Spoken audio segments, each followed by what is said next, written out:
साईनाथ महाराज की श्री गुरुदेव दत्त साईनाथ महाराज की वरदा माई की गुरु साई वेंकटेश्वर दिगंबरा दिगंबरा श्रीपाद वल्लभ दिगंबरा दिगंबरा दिगंबरा अवधूत चिंतन दिगंबरा दिगंबरा दिगंबरा श्रीपाद वल्लभ दिगंबरा दिगंबरा दिगंबरा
మాత్రమే రోజుకి 50 లీటర్ల నీళ్ళు తగ్గుతాయా కావా?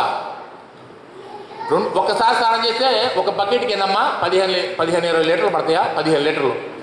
2 పూట స్నానం చేయాలి కదా, 30 లీటర్లు.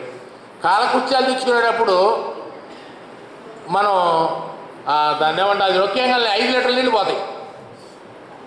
ఆ విధంగా 2 సార్లు మనం వాడితే 10 లీటర్ల నీళ్ళు పోయింది. ముఖం కడుక్కునేటప్పుడు, ఫేస్ శుభ్రం చేసుకునేటప్పుడు, చేతులు కడుక్కునేటప్పుడు, కాళ్ళు కడుక్కునేటప్పుడు టోటల్గా 50 లీటర్ల కన్నా ఎక్కువ మనం వాడడం. ఒక సంవత్సరానికి 18,000 లీటర్ల నీళ్ళు మనం వాడతాం. అలా జీవితకాలం 70 సంవత్సరాలు అనుకుంటే 12,60,000 లీటర్ల నీళ్లు, 12,60,000 లీటర్ల నీళ్లు మన శరీరం శుద్ధి చేసుకోవడానికి మాత్రమే వాడుతున్నాం. ఇదంతా భగవంతుడు ఇచ్చింది. అదే నీరు భగవంతుడు ఇవ్వలేదు, మనం ఏ విధంగా శుద్ధి అవుతాం? శరీరాన్ని శుద్ధి చేసుకోవడానికి వేదాల్లో కొన్ని విషయాలు చెప్పారు. సూర్యరశ్మి ద్వారా శరీరాన్ని శుద్ధిపరచవచ్చు, అంటే కొన్ని మంత్ర ఉచ్చారణతో మానసికంగా దాన్ని శరీరాన్ని శుద్ధిపరచవచ్చు. గోధూళితో సాయంత్రం పూట 5:30-6 గంటల సమయంలో సూర్యుడు అస్తమించే సమయంలో ఆవులు నడిచి దాన్ని వెళుతూ ఉంటే ఆ ఆవులు గిట్టల నుంచి వచ్చే గోధూళితో మన శరీరం శుభ్రపడిందట. అంటే ఆ వాతావరణంలో ఉన్నా కూడా స్నానం చేసిపోయి శుద్ధి అయిపోతామంట గోధూళితో. అట్లాగే గాలితో ఇలా కూడా శుద్ధి అవ్వచ్చు. అలా అవ్వాము ఎప్పుడన్నా? అవుతామా? మనకు కావు. కానీ ఋషులు గొప్పవాళ్ళు ఉన్నారే,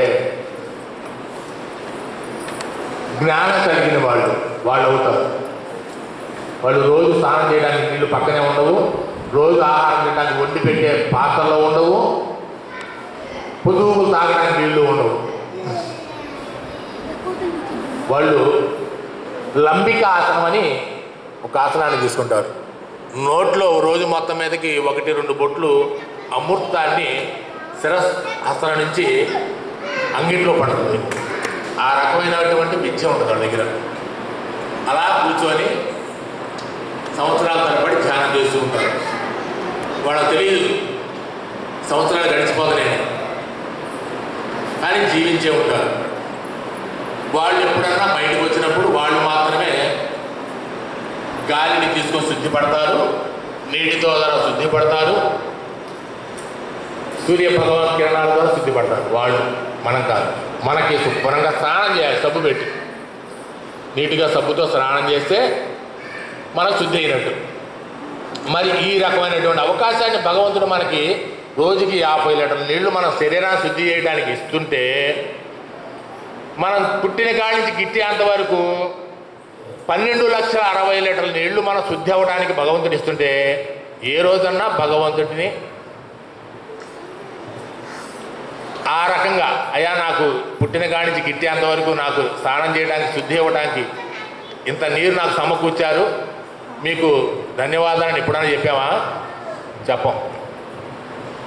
మేము జీవించడానికి ఇన్ని రకాల నీళ్ళు అవసరం, గాలి అవసరం, ఇన్ని లీటర్ల గాలి అవసరం, 10,76,400 లీటర్ల గాలి మాకు అవసరం, ఇంత ప్రాణవాయువుని మాకు అందించినటువంటి మీకు నమస్కారం ఎప్పుడని చెప్పామా? చెప్పం. ఎందుకంటే గుర్తుండదు మనకి. అదేదో మన ప్రాపర్టీ అనుభవిస్తున్నాం అన్నట్టుగా ఉంటుంది తప్పితే ఏ ఒక్కరోజు కూడా ఒక్కసారి కూడా అనుకో, 70 సంవత్సరాలు ఒక్కసారి కూడా భగవంతుడు నాకు ఇంత నీరు ఇచ్చాడు జీవించడానికి, ఇంత ప్రాణవాయువు ఇచ్చాడు జీవించడానికి అని ఎప్పుడైనా అనుకుంటావా? పొరపాటు కూడా అనుకో. అదేందో మన హక్కు అన్నట్టు ఫీల్ అయిపోతాం.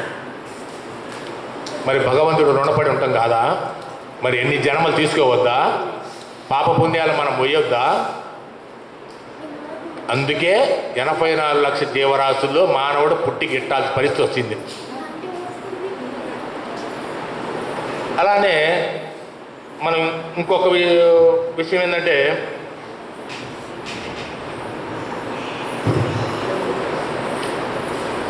తాగే నీరు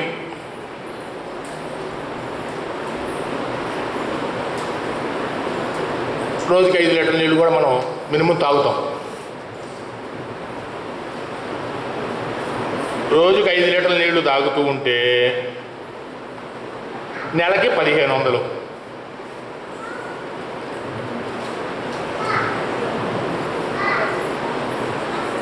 పన్నెండు నెలలకి 18,000.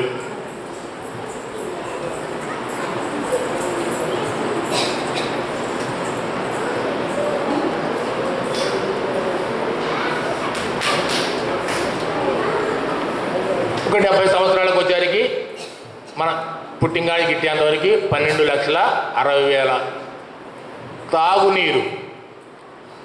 నీళ్లు తాగి బ్రతకడానికి మనం 12,60,000 లీటర్ల నీళ్ళు తాగుతాం తాగటానికి. స్నానానికేమో 7,76,800,000 లీటర్లు నీళ్ళు వాడతాం. ఏ రోజన్నా నీళ్ళు తాగేటప్పుడు ఒక్కసారన్నా భగవంతుడిని, అయ్యా నాకు తాగడానికి ఇంత నీరు, మంచి నీరు ఇచ్చావు, నీకు నమస్కారం అయ్యా, ప్రకృతికి మనం రుణపడి ఉన్నట్టుగా ఒక మాట చెప్పుకున్నావా? లేదు. అదేవిధంగా ఆహారం, మనం 2 పూట్ల భోజనం, 2 పూట్ల టిఫను, మధ్య మధ్యలో అప్పుడప్పుడు టీవీ చూస్తా కాస్త వేడివేడిగా పకోడీ తయారు చేసుకొని టీవీ ముందు కూర్చొని కాస్త అలా ఆరగిస్తూ ఉంటాం. ఇదంతా కలిసి రోజు మొత్తం మీద ఒక 5 కేజీల ఆహారం తినమా? 5 కేజీలు తింటాం కదా, తినమా 5 కేజీల ఆహారం? 2 పూట్ల భోజనం అమ్మా, భోజనంలో కూరలు, 2 పూట్ల టిఫను, కాయలు పళ్ళు పలహారాలుగా తీసుకుంటాం. అంటే మీ వయసులో వాళ్ళు తినకపోవచ్చు, కానీ కాస్త మా వయసులో తినగలుగుతాం కదా. 10 సంవత్సరాలు తక్కువ ఉన్నోళ్ళు 5 కిలోలు. ఇదంతా కలిస్తే మనకి 70 సంవత్సరాలకి 12,60,000 కేజీల ఆహారం తీసుకుంటున్నాం. 12,60,000 కేజీల ఆహారం మనం పండిస్తున్నామా, మనం తయారు చేసుకుంటున్నామా, కానీ మనం తినటానికి మన దగ్గరికి వస్తున్నాయి. దానికి కారణం ఏంటి? ప్రకృతిలో భగవంతుడు ప్రకృతి ద్వారా 84 లక్షల జీవరాశులకి ఆయన ఆహారాన్ని అందించాలి. అది ఆయన బాధ్యత. మనం అడిగితే ఇస్తాడా? తల్లి బిడ్డలు మనల్ని అడుగుతున్నారా, అయ్యా నాకు ఆస్తి సంపాదించి పెట్టు మాకు ఇచ్చిపోని అడుగుతున్నారా? కానీ మనమే దాచి అశాశ్వతమైన దాన్ని మటుకు భద్రంగా దాచిపెట్టి పిల్లలకి ఇచ్చేళ్తాం. శాశ్వతమైంది పుణ్యము జ్ఞానము అది మటుకు వదిలేస్తున్నాం. అది సంపాదించుకుంటే ఈ శరీరం 84 లక్షల జీవరాశుల్లో జన్మించాల్సిన పని ఉండదు. జ్ఞానాన్ని సంపాదించుకుంటే, పుణ్యాన్ని సంపాదించుకుంటే,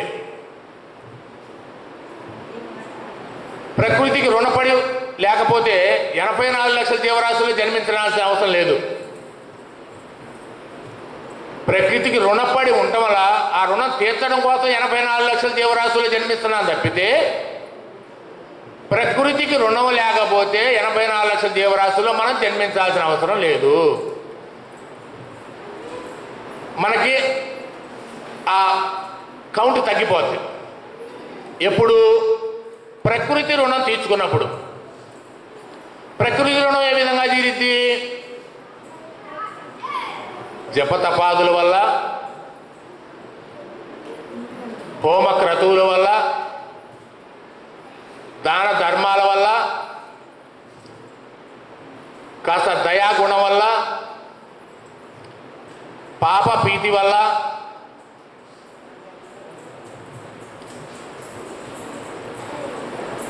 భూతకోటి పట్ల కాస్త మంచి మనసు కలిగి ఉండటం వల్ల ఈ రకంగా మనకి పుణ్యం పెరుగుతూ ఉంటుంది.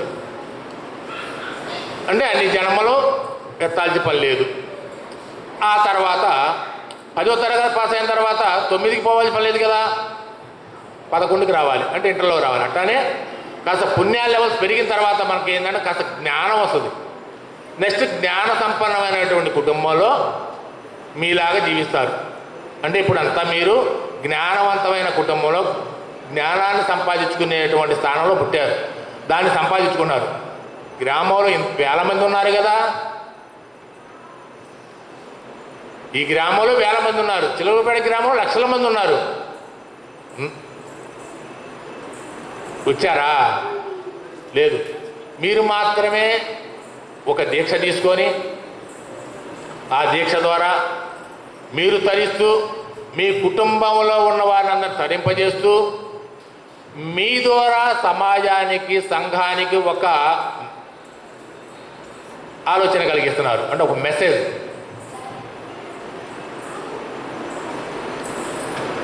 మరి ఇంత మీరు అందజేస్తున్నారు అంటే ఆ జ్ఞానం అందుతుంది. అందరికీ అందదు. భగవానుడు చెప్పాడు, శ్రీకృష్ణ భగవానుడి గీతలో,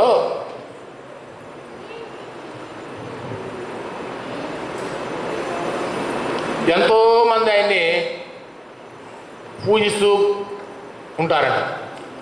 అందులో ఏ ఒక్కరో మాత్రమే ఆయన చేరుకుంటారంట. అంటే మళ్ళాగానే అందరు ఇట్లా ఉంటారు. మనం అందరం భక్తులమే అని మనం అనుకుంటుంటాం. రోజు వస్తే నేను పారాయణ కాడ కూర్చుంటానండి, పారాయణ చేస్తానండి.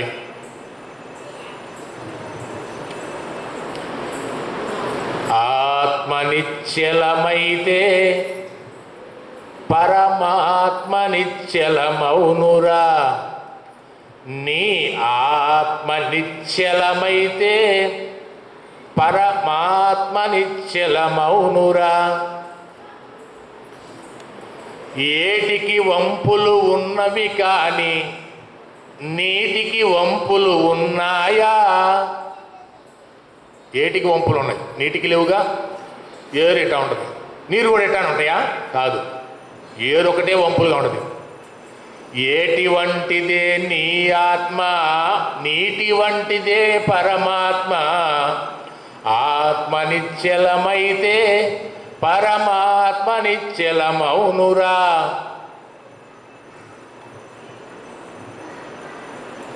పూలకు రంగులు ఉన్నవి కానీ పూజకు రంగులు ఉన్నాయా?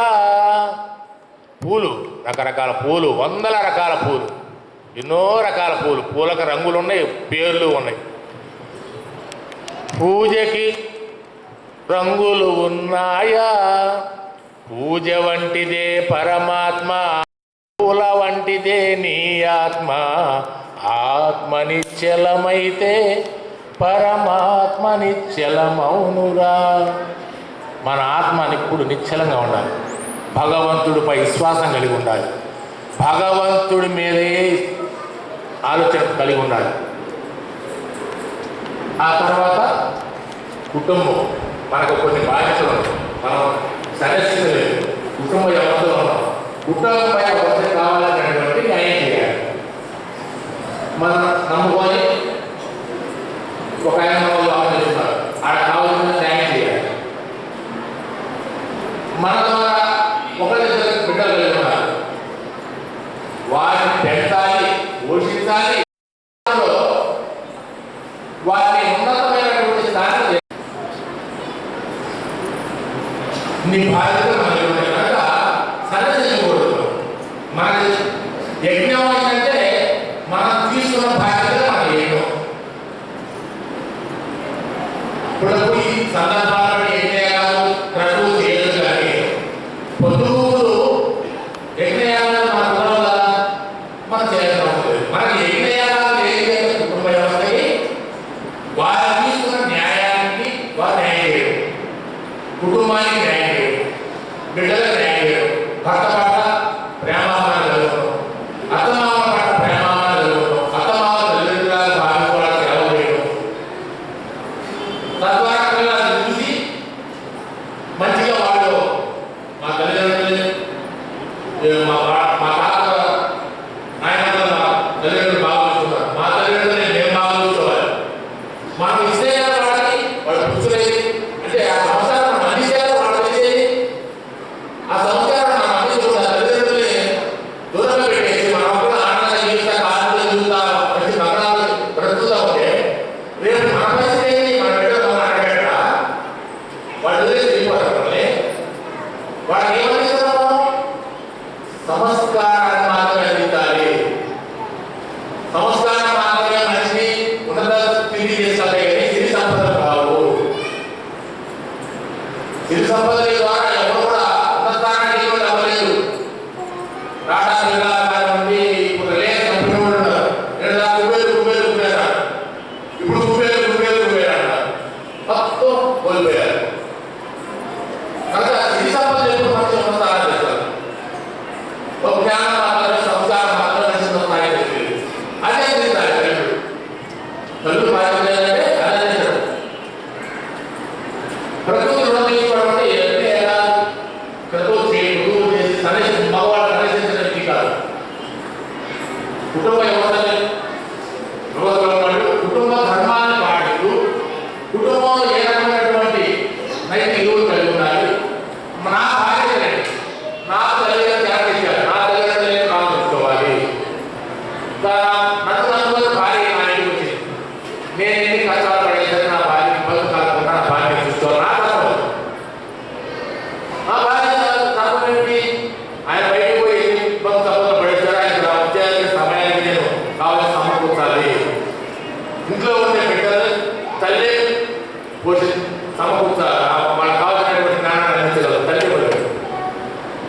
తల్లి ద్రవ్యాన్ని మాత్రం సమకూరుస్తాడు, తల్లి మాత్రమే జ్ఞానాన్ని ఇచ్చింది. అది ఎందుకు? ఆ ఊరు తల్లి ఆ బిడ్డ మంచిగా ఎదిగి ఇలాగా శ్రీపాద వల్లభుడిలా పెరగవచ్చు, అది శంకరాచార్యలా పెరగవచ్చు, దత్తాత్రేయలా పెరగవచ్చు. వీళ్ళందరూ కూడా తల్లికి పుట్టినవాళ్ళు, గాలిలో పుట్టినవాళ్ళు కాదు, దైవానికి పుట్టినవాళ్ళు కాదు, తల్లికి జన్మించిన వాళ్ళు వీళ్ళందరూ కూడా. అందుకు గొప్పవాళ్ళు కాదు. జన్మత ప్రకృతికి రుణం లేకుండా ఉండాలి, తద్వారా తల్లిదండ్రులకు రుణం లేకుండా ఉండాలి, తద్వారా సొసైటీకి సమాజానికి మనం ప్రేమాభిమానం కలిగి ఉండాలి. ఈ రకంగా మనం ప్రకృతి రుణాన్ని తీర్చుకోవాలి. చెట్లు చేమలు పెంచుకుంటూ జీవరాశికి ఏదైనా ఆహారాన్ని సమకూరుస్తూ మనకన్నా లేని వాళ్ళ పట్ల ప్రేమాభిమానం కలుగుతూ తల్లిదండ్రుల పట్ల ప్రేమాభిమానం కలిగి ఉంటూ బిడ్డల పట్ల మంచి వాత్సల్యం కలిగి ఉండి భగవంతుడి పట్ల విశ్వాసం కలిగి ఉండాలి. భగవంతుడి పట్ల విశ్వాసమే ఉండాలి. ఉంటుందా విశ్వాసం భగవంతుడి పట్ల మనకి? దెయ్యం అంటే భయం లేని వాళ్ళు ఎంతమంది ఉన్నారు చేయొద్దండి. దెయ్యం అంటే భయం లేని వాళ్ళు, ఎవరికి భయం లేదు. దెయ్యం అంటే భయమేనా? దెయ్యాన్ని చూసామా ఎప్పుడన్నా మనం? చూడలేదు కదా. మరి భయం ఎందుకు? చూడలేదు కదమ్మా. ఇక్కడ ఏముంది నా చేతిలో? వాటర్ బాటిల్ ఉంది కదా, కనపడింది కదా, తప్పులేదు ముందేం చెప్పడానికి. ఇప్పుడేముంది నా చేతిలో? ఏమీ లేదు కదా. మరి వాటర్ బాటిల్ ఉంది ఎలా చెప్పగలుగుతావు? ఇక్కడ లేదు కదా, ఇక్కడ ఉంది పట్టుకున్నాం కాబట్టి.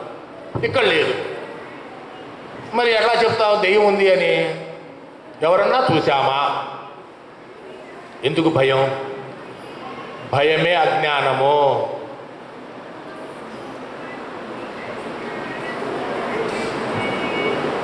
భయమే అజ్ఞానం. నమ్మకమే దేవుడు. దేవుడు చూసామా ఎవరన్నా అన్న? ఫోటోలో చూస్తామను, విగ్రహాలు చూస్తామే కానీ దేవుడు చూసామా? కానీ నమ్ముతాం ఉన్నాడు దేవుడు. దేవుడి మీద విశ్వాసం ఉంచి మనం ఏదన్నా నిబ్బరంగా ఉండగలమా? దేవుడు అంటే అందరికీ నమ్మకమే. రోజు పూజలు చేస్తాం, 2 పూట దీపారాధన చేస్తాం, ఆయన తినకపోయిన ఆహారం అడిగి పెడతానే ఉంటాం. ఒకవేళ పొరపాటున ఎప్పుడైనా తిన్నాడా, ఇంట్లో మొత్తం అల్లా కల్లోలమే, వామ్మో ఏదో వచ్చేసింది, ఇంట్లో నా ఇంట్లో దెయ్యం ఏదో వచ్చేసింది, ఆహారం తినేసింది, దేవుడు పెట్టిన ఆహారం తినేసింది.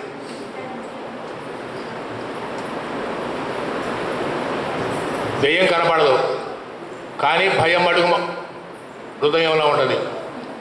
దేవుడు కనపడడు, నమ్మకం అడుగు మైండ్లో ఉంటుంది. భగవంతుడి నుంచుకో విశ్వాసంగా, నమ్ము. నా భర్తకి ఆరోగ్యం సరిగ్గా లేదు, నా భర్తను బాగు చేయాల్సిన బాధ్యత నీదే. నమ్మకం. కూర్చో, అక్కడ దీపారాధన చేయి, అక్కడ జ్యోతి వెలిగించు, అక్కడ కూర్చో. విశ్వాసంగా భగవంతుడి ప్రార్థన చేయి. ఎందుకు నెరవేరదో చూద్దాం.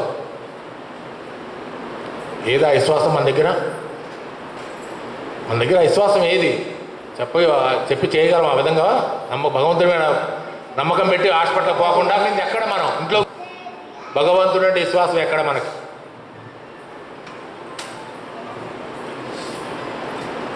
లేదు. కానీ పూజలు చేస్తాం, మంచిగా బ్రహ్మాండంగా అలంకరణ చేస్తాం. పూజ గదులకి గడపల మొత్తానికి పసుపు కుంకాలు పెట్టేస్తాం, గడపలు మొత్తం తోరణాలు కట్టేస్తాం. గుడి ప్రాంగణాన్ని ఇంట్లో మడుగు బ్రహ్మాండం తయారు చేసుకుంటాం. చూస్తే బయట వాళ్ళు వచ్చి నీ ఇంట్లోనే భగవంతుడు ఉన్నాడేమో అనిపించే విధంగా అలంకరణ చేస్తాం. కానీ విశ్వాసం మటుకు మన దగ్గర లేదు లేదు లేదు. నమ్మకం అనుకుంటాం మనం. నమ్మితే ఎలా ఉండాలి?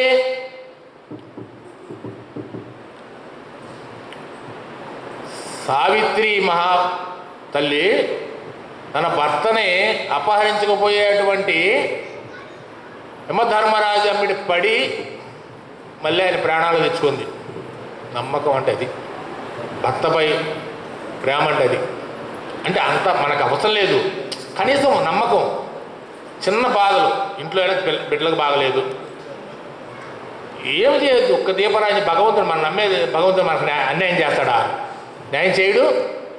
మనం విశ్వాసంగా నమ్మితే మనకి రోజు చెట్టుకి నీరు పోస్తే పూలు ఇస్తుంది, రోజు చెట్టుకి నీళ్లు పోస్తే కాయలు ఇస్తున్నాయే.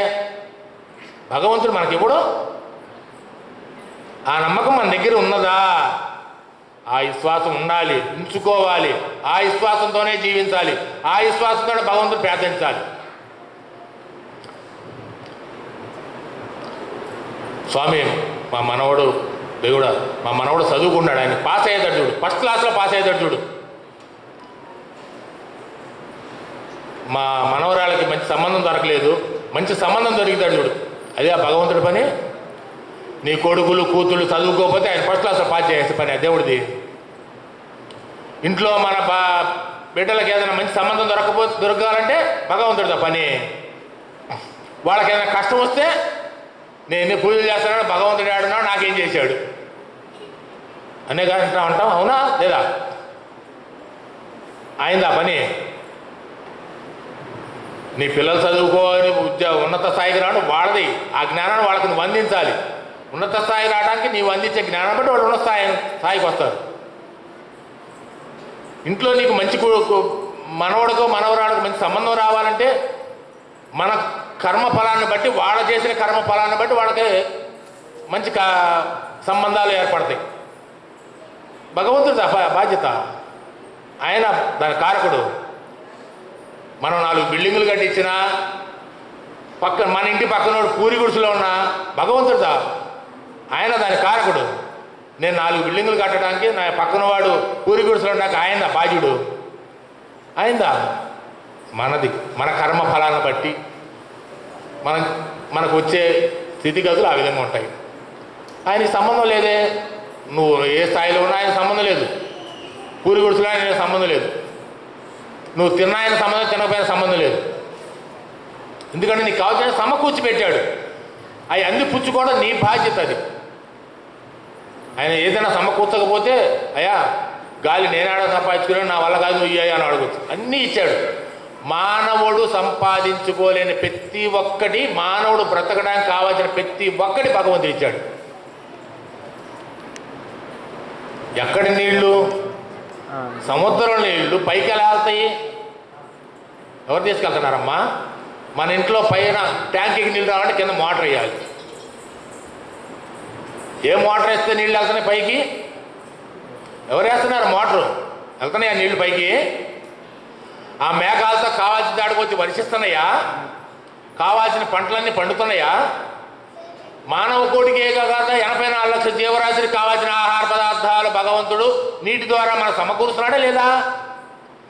ప్రాణవాయువు, ప్రాణం ఈ విధంగా మనం జీవించడానికి, మంచి ఆరోగ్యంగా జీవించడానికి కావాల్సిన ప్రాణవాయువు, మంచి వనమూలికలు ఆ అడవుల్లో పండటానికి నీరు అవసరం. మనం తీసుకునేది గాలితో బతకట్లా. మనం ప్రాణవాయువు అంటే గాలిలో మనకి శరీరం బతకడానికి కావాల్సిన ఒక పదార్థం ఉంది. అది వనమూలికలతో, ఔషధ గుణాలతో మాత్రమే ఆ వాయువులో కలిసి మనకు ప్రాణాన్ని ఇస్తుంది. దాని ద్వారా మనం జీవిస్తున్నాం, గాలితో కాదు. ఇన్ని లక్షల జీవరాశులు బతకడానికి ప్రాణవాయువును అందిస్తున్నాడు ఆ భగవంతుడు. నీరు ఆడాట అట్లా వెళ్ళి ఎక్కడో గురిసి నీరు ఆ పాపికొండలు వెళ్ళారమ్మా. పాపికొండలు నీళ్లు ఎలా వెళతాయో తెలుసా? మనం ట్యాంకులోంచి పైపు కనెక్షన్ ఇస్తే ప్రతి దానిలోకి వస్తాయి కదా, ఆ విధంగా ఎక్కడో కురిసిన నీళ్లు ఈ భూములు మొత్తం తడుపుకుంటూ, జీవరాశులు మొత్తం తాగడానికి నీళ్లు సమకూరుస్తూ, మానవ కోటి జీవించడానికి కావాల్సిన నీరు మన దగ్గరికి రావడం కోసం కొండలు ఇటు 2 పక్కల కొండలు ఉంటాయి. 2 పక్కల కొండలు ఉంటాయి, మధ్యలో నీళ్ళు ప్రవహిస్తూ ఉంటాయి. చాలా ఆశ్చర్యం వేసింది అనమాట. ఇంకా భగవంతుడిని ఇంక నమ్మకం కూడా ఎలా నమ్మకంగా ఉండాలి? ఇది భగవంతుడి సృష్టి కాదా? నీరు ఆ విధంగా కొండలు లేకపోతే నీరు ఊళ్ళో ప్రయాణం చేయవా? ఊళ్ళు మునిగిపోవా? కానీ ఆ పరిస్థితి ఆడ ఉందా? ఆ నీరు పారే కాడే కొండలు ఉంటామేంది? అక్కడే ఓరికమ్మా ఆ పాపి కొండలు. అక్కడి నుంచి మనం రావుల వారి దగ్గరికి ప్రయాణం ఉంది పడవల్లో. ఇలా ఉంటాయి కొండలు, మధ్యలో నీళ్ళు పారుతా ఉంటాయి. ఎంత ఆశ్చర్యం అంటే, భగవంతుడా మాకు ఈ జీవకోటి కోసం ఎంత మేలు చేస్తున్నాడు తండ్రి, నీకు ఎంత రుణపడి ఉన్నావు, ఏమి చేసి రుణం తీరుదా అనిపించింది అనమాట. అది చూస్తే అంత ఆశ్చర్యం వేసింది. ఎవరు కట్టారు అయ్యి ఆ కొండలు? ఎవరిని కట్టారా నీళ్లు పోవడానికి? భగవంతుడు సృష్టి కాదు? ఇంత జీవరాశికి ఆహారాన్ని, నీరుని, వెలుతురుని, గాలిని, భూమిని ఇన్ని భగవంతుడిస్తే మనం మటుకు నాకేమీ లేదండి భగవంతుడు. కష్టాలు మొత్తం నాకే ఇచ్చాడండి, సుఖాలు మొత్తం పక్కింటోడికి ఇచ్చాడండి. అల్ప సంతోషకులం, చిన్నదానికి దుఃఖిస్తాం, చిన్నదానికి ఆనందపడిపోతాం. ఎక్కడో టీవీలో ఎవరో ఏదో సీరియల్ వేస్తుంటే దాన్ని చూసి నవ్వుతాం, దాన్ని చూసి ఏడుస్తాం. మన కుటుంబంలో అంతకన్నా ఎక్కువ ఉండే సమస్యలు, వాటి గురించి ఆలోచిస్తాం. వాడి సీరియల్లో వాడు ఏడుస్తుంటే మనం ఏడుస్తాం, వాడు నవ్వుతుంటే మనం నవ్వుతూ ఉంటాం. ఏంటిది? అల్ప సంతోషకరం, చిన్నదాన్ని. జ్ఞానం ఉంటే పొరపాటు కూడా టీవీ ఆన్ చేయరు ఎవరు. మనకి భక్తి నుంచి జ్ఞానానికి వెళ్ళడానికి ఇంకా సమయం ఉంది. నెక్స్ట్ జన్మకి వెళ్తాం మనం. మీరు ఇప్పుడు భక్తి మార్గంలోకి వచ్చారు. నెక్స్ట్ జన్మ అందరూ కూడా జ్ఞాన మార్గాన్ని అందుకొని ముక్తి మార్గాన్ని అందుకోవాలని భగవంతుడిని ప్రార్థిస్తూ, కాలాతీతమైంది ఇప్పటి వరకు నేను చెప్పిన విషయాలు అర్థమైనా అర్థం కాకపోయినా విన్నందుకు మీ అందరికీ శిరస్సు వంచి నమస్కరిస్తూ, ఈ అవకాశం ఇచ్చినటువంటి హరిబాబు గారికి, గ్రామ ప్రజలకి, ఈ గ్రామంలో ఈ రకమైనటువంటి అవకాశాన్ని కల్పించిన గుడి నిర్మాణం చేసినటువంటి పెద్దలందరికీ మనసా వాచ కర్మణ పాదాభివందనాలు చేస్తూ సెలవు తీసుకున్నాం. జై గురుదత్త.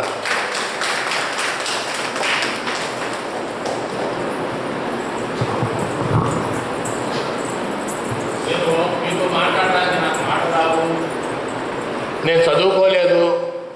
ఇవన్నీ మీకు మాకేమో హరిబాబు గారు పరీక్ష పెట్టారు, మీరు రావాల్సి దేవుడు చెప్పాల్సిందే.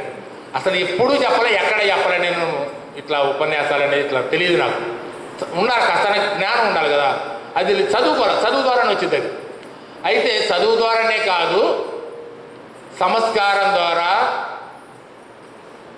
శ్రద్ధ ద్వారా కూడా వస్తుంది అనేది నాకు తెలిసింది. ఎలా అంటే ఈ భగవద్గీతను పట్టుకున్నాను నేను చిన్నగా అట్టా చేరి ఆ గురువుల ద్వారా కొన్ని దీక్షలు చేస్తూ నేను కూడా దత్తాత్రేయ దీక్ష చేస్తున్నా. ఒకనొక టైంలో దత్తాత్రేయ దీక్ష చేస్తూ మానస సరోవరం కైలాసగిరి వెళ్ళా. కైలాసగిరి వెళ్ళాలి, మన దగ్గర కొన్ని దురలవాట్లు ఉన్నాయి, ఆడకపోతే ప్రాణవాయువు అంతా చచ్చిపోతామో భయంతో దత్తాత్రేయని తోడుగా తీసుకున్నా.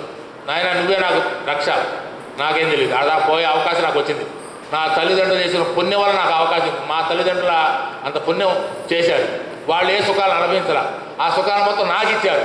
కనుక నాకు అక్కడ పోయే అవకాశం వచ్చింది. కనుక నాకు తోడుగా నువ్వు ఉండు, నాకు ఆరోగ్యాన్ని ఇవ్వు అని చెప్పి ఆయన దీక్ష తీసుకొని కురుపూర్వం వెళ్ళి కురుపూర్లో దీక్ష తీసుకొని శ్రీపాదవల్లభుడు నడయాడిన ప్రదేశం. శ్రీపాదవల్లభుడు ఈ నది నుంచి ఆ నది ఒడ్డుకి రోజు నడిచెళ్ళేవాడంట నీటి మీద. శ్రీపాదవల్లభులు ఈ ఆశ్రమం ఇక్కడ ఉన్న ఎవరు 21 సంవత్సరం వయసులోనే ఆడికి వచ్చారంట. 9 సంవత్సరాలు జీవనం చేశారు. రోజు అటు పోయి ఇటు వచ్చారు. యాడికి పోయేవాడు అనుకునేవాడు అంటే ఇక్కడ ఉండే శిష్యులందరూ అక్కడ పోయేవాడు, ఆడ ధ్యానం చేసుకునేవాడు, ఏకాంతంగా మళ్ళీ వచ్చేవాడు. ఆ ప్రదేశానికి పోయి దీక్ష తీసుకొని ఆ దీక్షలో మానస సరోవరం వెళ్ళి కైలాసగిరి వెళ్ళి కైలాసగిరి ప్రదక్షిణ చేసి వచ్చాం. ఇంతటి అదృష్టం ఎక్కడి నుంచి వచ్చింది అంటే మనకి ఇట్లా పెద్దల సత్సంగం వల్ల, మీ బోర్డు వారి మంచివారి మాటలు వినటం వల్ల. చదవటం అయితే ఇప్పుడే, నేను ఎప్పుడు వినేవాడిని. నేను విద్యార్థికి ఇప్పుడు కూడా నేను భగవద్గీత రోజు చదువుకుంటా. ఒక గురువు దగ్గరికి వెళ్ళి చేపులో శ్రీనివాసరావు గారిని చిలకూరుపేటలో బ్రాహ్మణ పదాల్లో ఉండేవాళ్ళు. అక్కడ రోజు ఇప్పటికి కూడా రోజు నిన్న కూడా ప్రతిరోజు నేను విద్యార్థిని ఇప్పటికి నేను చదువుకుంటున్నా. ఇక్కడికి వచ్చి హరిబాబు గారు నాకు పరీక్ష పెట్టి వాళ్ళకి చెప్పాలి అన్నారు. నేను ఎలా చెప్పగలను, ఏం చెప్పగలను? అందుకని ఏం చేశాను, ఏదైనా చెప్పడానికి నాకు తెలియదు కదా, గబక్కన మర్చిపోయాను, పొరపాటు చేస్తే తల్లులు తప్పుగా భావిస్తారు. భగవంతుడు నా తప్పుని భగవంతుడి మీద నెట్టేస్తారు. అందుకని నా తప్పును నా దగ్గర ఉంచుకోవాలనే ఉద్దేశంతో నేను నా బుద్ధికి తోసింది రాసుకున్నాను. ఒక్కడు కూడా చూసి నేను చెప్పాను. 21 పేజీ రాసి ఈ చూసి మీకు చెప్పాలేదని 21 పేజీల్లో ఏమేమి చెప్పాలని రాసుకున్నాను. ఈ ఒక్కటి కూడా దీన్ని పట్టుకోవాలా నేను. కానీ వచ్చేసాయి పలుకులు. కారణం ఏంటంటే ఒక మంచి విషయం చెప్పేటప్పుడు కావాల్సింది శ్రద్ధ మాత్రమే అనేది నా బుద్ధికి ఇప్పుడు తెలుస్తుంది. చెప్పిన దానిలో నా గొప్పది లేదు. నా మంచి విషయాలు చెప్పించాడు భగవంతుడు నాకు ఇచ్చినటువంటి ఆ మాటలు. ఆయన నా అందుండి ఆ 4 మాటలు మీకు తెలియపరిచారు. అదేనా మీకు అర్థమైందో లేదో నాకైతే తెలియదు, కానీ ఏదైనా అర్థం కాకపోతే క్షమించమని కోరుకుంటున్నాను.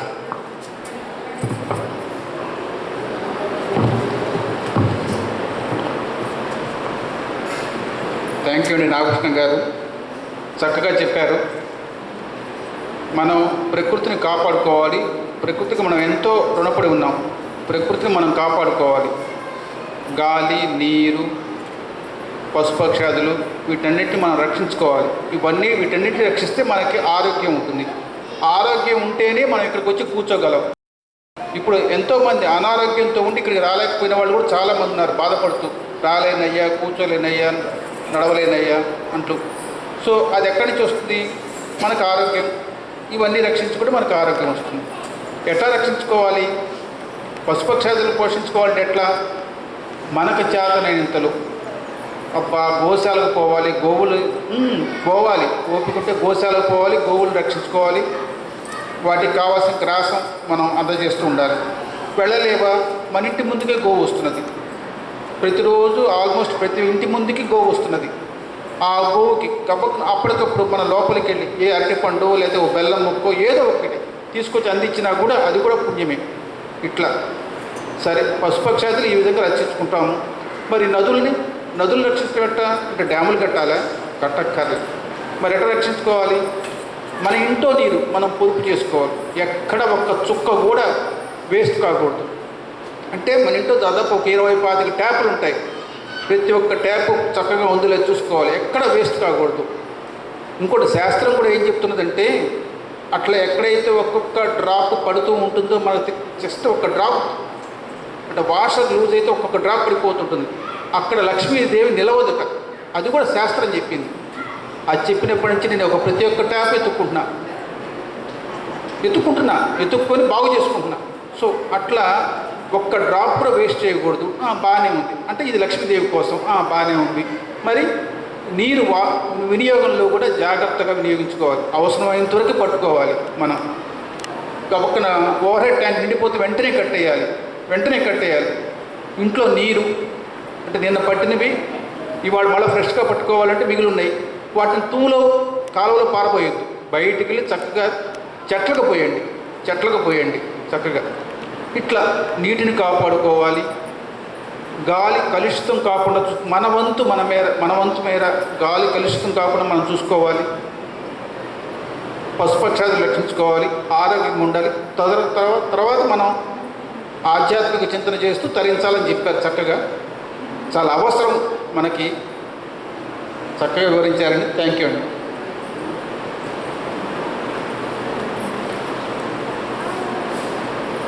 మనం ప్రతిరోజు 3 ప్రశ్నలు అడుగుతున్నాము. అవి అడుగుతాను. చక్కగా తెలిసిన వాళ్ళు చెయ్యొద్దండి. చాలామంది తెలిసిన సమాధానం తెలుసు, ఒక్కళ్ళకే అవకాశం ఉంటుంది. తెలిసిన వాళ్ళు చెయ్యొద్దండి. ప్రతిరోజు ఒక గ్రహం ఒక వారానికి సంబంధించింది. ఆదివారం రోజు ఏ గ్రహానికి సంబంధించినది? లే ఓకే, గుడ్. చెప్పారు.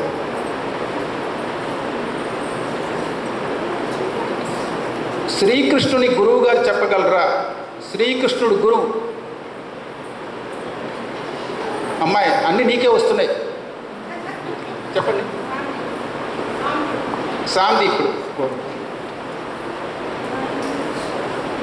నిన్ననో మొన్న మనకు ఒక వక్త గారు అంబరీషుడు కథ చెప్పారు. అక్కడికి ఒక మహర్షి వస్తారు. ఆ మహర్షి పేరు చెప్పగలరా? నువ్వేనా చెప్పగలరా అంటే చేతులు ఎత్తండి ప్లీజ్, చేతులు ఎత్తండి. చెప్పొద్దు, సమాధానం చెప్పొద్దు. చెప్పండి. దూర్వాస మహర్షి. 3 ప్రశ్నలు అయిపోయినాయి కదా, ఇంకా వాళ్ళకి అయిపోయినట్టేనా? లేదు, నిన్న అడగల. మీకందరికీ పరీక్ష అయిపోలే.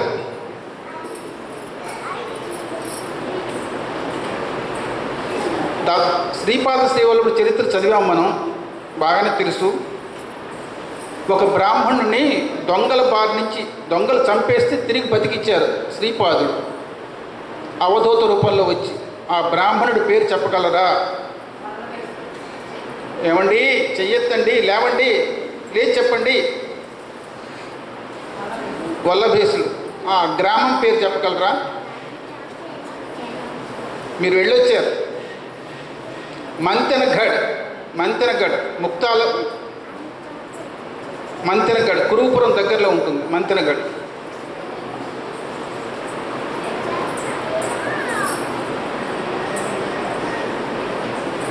అతిథి యజ్ఞం తెలుసా? అతిథి యజ్ఞం తెలుసా? అంటే అతిథి యజ్ఞం అంటే మనం ఇంటికి వచ్చిన అతిథిని, పగవాడైనా సరే అతిథిగా వస్తే గౌరవించాల్సిందే అతిథి యజ్ఞం. భూత యజ్ఞం అంటే పశుపక్షులకి మనం ప్రతిరోజు అన్నం ముద్ద పెట్టుకోవడం భూత యజ్ఞం. 2. మూడోది ఋషి యజ్ఞం అని ఉంది. అంటే ఇవన్నీ కూడా ప్రతి మనిషికి రుణాలే. ఈ రుణాలు తీర్చుకోవాలి. అట్లాగే మూడవది ఋషి యజ్ఞం అని ఉంది. ఋషి యజ్ఞం, అతిథి యజ్ఞం, అతిథులను చూసుకోవాలి చక్కగా. భూత యజ్ఞం, పశుపక్షుల ఋషి యజ్ఞం గురించి చెప్పగలరా? ఓకే. తర్వాత అట్లాగే గ్రహాల గురించి మాట్లాడుకుంటున్నప్పుడు సోమవారం తెలిసిన వాళ్ళు చెయ్యొద్దండి. సోమవారం ఏ గ్రహానికి సంబంధించినది తెలిసిన వాళ్ళు చెయ్యొద్దండి. సోమవారం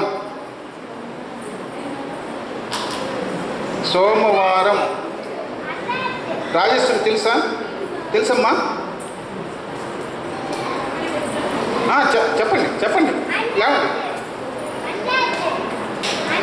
చంద్రగ్రహం. కరెక్ట్.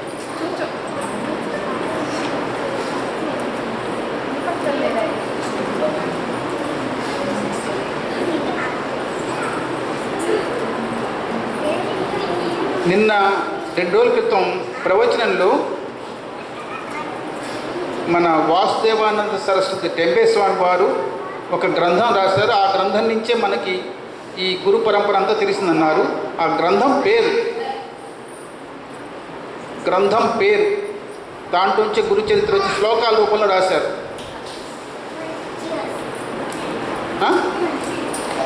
కాదు ఏంటమ్మా? కాదు, గ్రంథం పేరు శ్లోకాల రూపంలో రాశారు. 2000 శ్లోకాల పేరు రాశారు.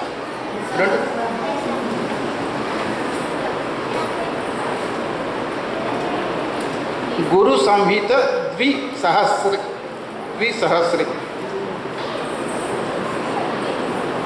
సరే, ఇంకొక ప్రశ్న ఉంది. 6వ అవ్వలేదు. మన టెంబేస్వామి వారే కొబ్బరికాయ ఇచ్చి పంపించారు. ఆయన ఆ భక్తుడి పేరు చెప్పాలి. ఆగండి, ఇంకా ఆగండి. ఎవరు ఆ కొబ్బరికాయని తీసుకొని షిరిడి వెళ్ళింది?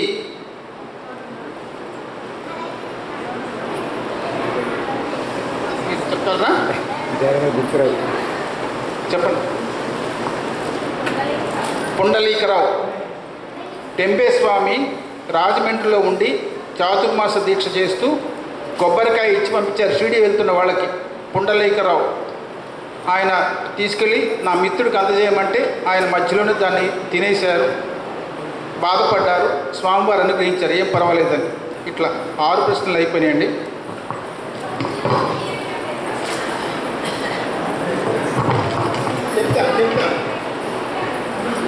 ఋషి యజ్ఞం. మనకి పురాణాలు అందించిన వాళ్ళు ఋషులు. ఆ పురాణాలు చదవటమే ఋషి యజ్ఞం.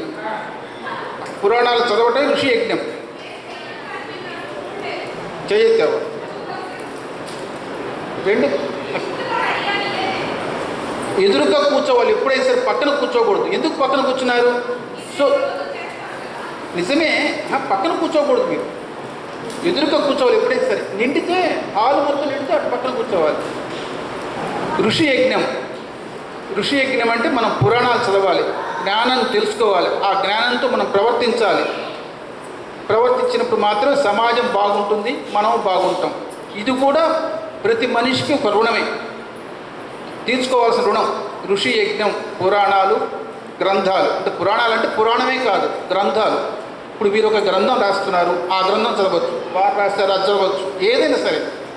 ఋషులు అంటే ఋషి యజ్ఞం, గ్రంథాలు చదువుకోవాలి.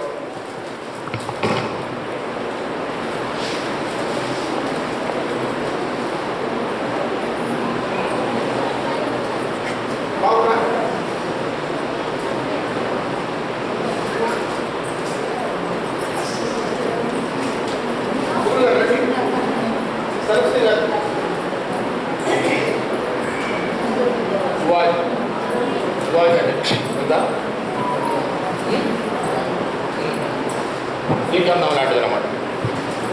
జువాజీ మనం సహజంగా సెంట్లో ఇవి వాడతాం కదా. శరీరానికి సెంట్లు ఎప్పుడు వాడకూడదు, ఆడవారు కానీ మగవారు కానీ, ముఖ్యంగా ఆడవారు. జువాజీ మంచి వాసన ఇస్తుంది.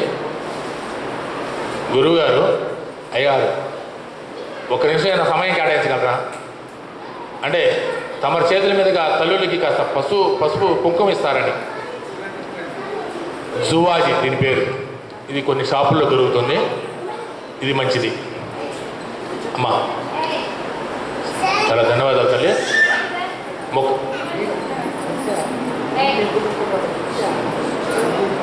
పెద్దలు కదా గురుగారు. అమ్మా దీని పేరు జువాజీ. నువ్వు స్నానం చేసిన తర్వాత మనం ఒంటికి పూసుకోవచ్చు. అంటే ఎక్కడైతే దుర్గంధాన్ని మనం కలుగుతుందో ఆ దుర్గంధాన్ని పోగొట్టడానికి జువాజీ పొడిని వాడతాం. శరీరం మీద దుర్గంధాన్ని పోగొట్టడానికి. మనసులో ఉన్న దుర్గంధాన్ని పోగొడతానుకో, మనసులో ఉన్న దుర్గంధాన్ని పోగొట్టడానికి ఏం వాడాలి? ఏం వాడితే మనసులో దుర్గంధం పోతుంది. మనసులో దుర్గంధం పోతే మాత్రమే జ్ఞానం సంప్రాప్తిస్తుంది. మనసులో దుర్గంధం పోవట్ల. అది పోగొట్టడానికి ప్రయత్నాలు చేయండి తల్లులందరూ. మీకు మంచి జ్ఞానం కలుగుతుంది, మంచి జన్మలు వస్తాయి.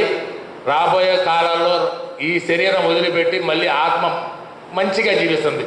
ఉన్నతమైన కుటుంబంలో పుట్టి, జ్ఞాన సంపన్నమైన కుటుంబంలో పుట్టి, సమాజానికి సేవ చేస్తూ మోక్ష మార్గాన్ని పొంది జన్మరాహిత్యాన్ని పొందుతారు. ఇంకెవరు ఉన్నారండి?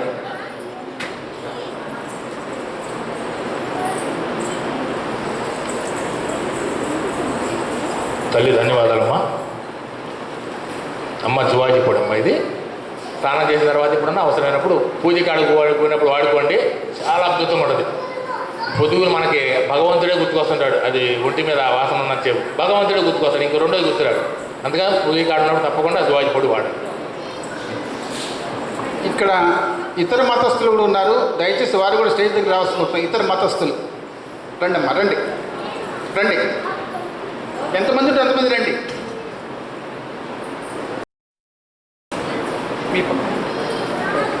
మీరు ఒక్కరేనా ఉంది? మీరు ఒక్కరే ఉన్నారా? మహమ్మదీయ సోదరి వచ్చింది. పరమత సహనంతో సామరస్యంగా కులమతాలకు విభేదించి కులమతాలకు అతీతంగా అంతా ఒకటే అని నమ్మినటువంటి వాళ్ళే ఎడదాకా రాగలుగుతారు. అటువంటి మనస్తత్వం కలిగినటువంటి సోదరిమణికి ధన్యవాదాలు తెలియజేస్తూ, జువాజీ మీకు తెలుసు అనుకుంటానమ్మా, మీరు వాడుంటారే జువాజీ గంధం వాడతారా? సహజంగా మహమ్మదీయ సోదరులు ఎక్కువగా జువాజీ వాడుతుంటారు. ధన్యవాదాలమ్మా. మీరు ఎప్పుడన్నా నేను భగవద్గీత ఎప్పుడన్నా చదివారా? చదువుతుంది. భగవద్గీత పిల్లలకు సార్ చదివించండి, తప్పులేదు. ఏ మతమైనా సరే జ్ఞానాన్ని ఇచ్చేదాన్ని తీసుకోవాలి. మహమ్మదీ గ్రంథాల్లో ఖురాన్లో కూడా చాలా మంచి విషయాలు ఉన్నాయి, చాలా బాగా చెప్పారు. ఆ గ్రంథం చెప్పినా కూడా మంచి జ్ఞానమే వచ్చింది. భగవద్గీత మంచి జ్ఞానమే వచ్చింది. అయితే ఖురాన్ చదివినంత వాళ్ళ సొసైటీకి అందరికీ పనికిరాదు కదా. భగవద్గీత అంతా అందరికీ తెలియపరుస్తుంటుంది. అది కనుక ఏంటి ఇది తెలియపరిచేదంటే మంచి జ్ఞానంతో పాటు మన నాడీ వ్యవస్థని యాక్టివేట్ చేస్తుంది. చాలామందికి కొన్ని అక్షరాలు పలకవు. మనం టమాటా పచ్చడి చేయాలని ఏం చేస్తాం? రోట్లో వేసి దుబ్బేస్తాం, పచ్చడి అయిపోతుంది, అవునా? అట్లానే ఒక అక్షరాన్ని, పలకని అక్షరాన్ని ఎలా పలికించాలంటే ఒక భగవద్గీత శ్లోకాలు చెప్పించండి. ఇంకేలా నోరు లోపల పచ్చడి చేసినట్టే. ఆ పలకని అక్షరాలు కూడా పలుకుతాయి. మర్చిపోకుండా మంచి తెలివిగా ఉంటారు. పిల్లలు బాగా చురుగ్గా ఉంటారు, ఆరోగ్యంగా ఆనందంగా ఉంటారు, చదువులో ముందుంటారు, సంస్కారాల్లో ముందుంటారు. ఆ జ్ఞానాన్ని అంతా కూడా ఒక భగవద్గీత తెలియపరుస్తుంది వాడు. అయితే శ్రద్ధ పెట్టి చదవాలి, కాస్త ఆ వైపు కూడా ప్రయాణం చేయండి. ఈ 3 గ్రంథాల్లో మీ బిడ్డల్ని ప్రయాణం చేయించండి, వాళ్ళు జన్మలు ధన్యమవుతాయి. అమ్మా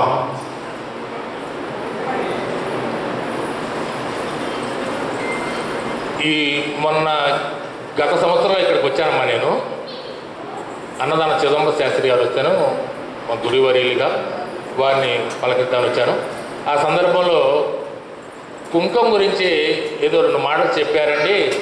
అవి కాస్త మాకు నచ్చాయని చెప్పి హరిబాబు గారు చెప్పారు. ఈ కుంకుమ, పసుపు కుంకుమ 2 కూడా మంచిగా తీసి దగ్గర పెట్టుకుంటాయి. ఎందుకంటే ఎక్కువగా ఇళ్లలో పూజ చేసే కానీ దేవాలయాలకు పోయినప్పుడు కానీ మంచి కుంకుమ పసుపు వాడటం నాకు కాస్త గురువులు ఇచ్చిన అటువంటి ఆ సంస్కారం. అందుకని కాస్త దూరమైనా భారమైనా అవి తెప్పించుకుంటాం. శృంగేరి నుంచి తెప్పించుకుంటాయి. శృంగేరి అక్కడ పోయి 9 రోజులు ఆ సరస్వతి మా దగ్గర నిద్ర చేసి వచ్చాను. అక్కడి నుంచి ఎప్పుడన్నా ఇంట్లో వాడుకోవడం కూడా మంచి పసుపు అంటే ఈ కెమికల్ కలవంది, మంచి ఆరోగ్యాన్ని ఇవ్వడం కోసం.